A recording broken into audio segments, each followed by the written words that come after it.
Сәлем, сіздермен жұлдыз 99. Ерте тұру әрі көңілді ояну бүкіл күнімізге жақсы әсер етеді. Бұл жайлы алдыңғы видеоларымда айтқан болатынмын. Ал бүгін ерте тұру жолдарын қарастыратын боламыз. Ерте тұру өзіңе жасаған үлкен сыйың. Ерте тұру арқылы уақытыңды үнемдеп, жоспарланған істеріңді бітіріп, әрі өзіңе де уақыт таба аласың. Сондықтан тым болмаса күнделікті оянып жүрген уақытыңнан 1 сағат ерте тұруға тырысып көр. Себеп табыңыз. Егер алдыңызға мақсат қоймасаңыз, арманыма жетемін деу қате.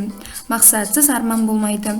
Сол секілді ерте тұруға да белгілі бір себеп немесе шын ниетпен қалау қажет.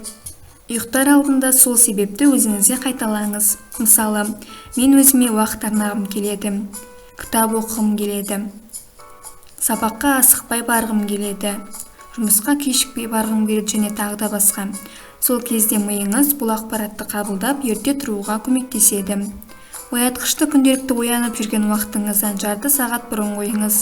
Осылай 3 күн қайталаңыз. Кейін 15 минут қосыңыз. Тағы да 3 күннен соң 1 сағатқа ерте қойыңыз.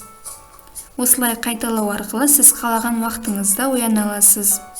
Егер прогресс тез орын алып жатса, 30 минутқа тездетсеңіздер болады.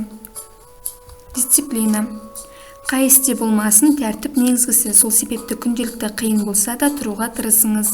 Минимум 1 ай үзбей қайталаңыз. Дегенмен 3 айда ғана әдет қалыптасады. Өзіңізге жақсы әдет қалыптастырамын десеңіз, 3 ай үзбей жасағаныңыз жөн.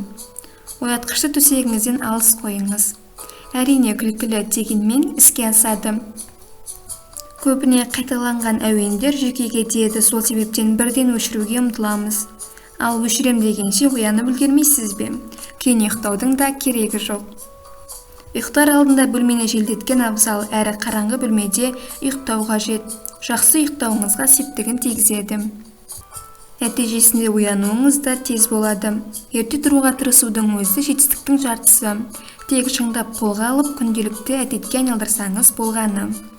Видеоны лайк басуды ұмытпаңыз. Каналыма тіркеліп кетіңіз. 99 бен бірге дамы.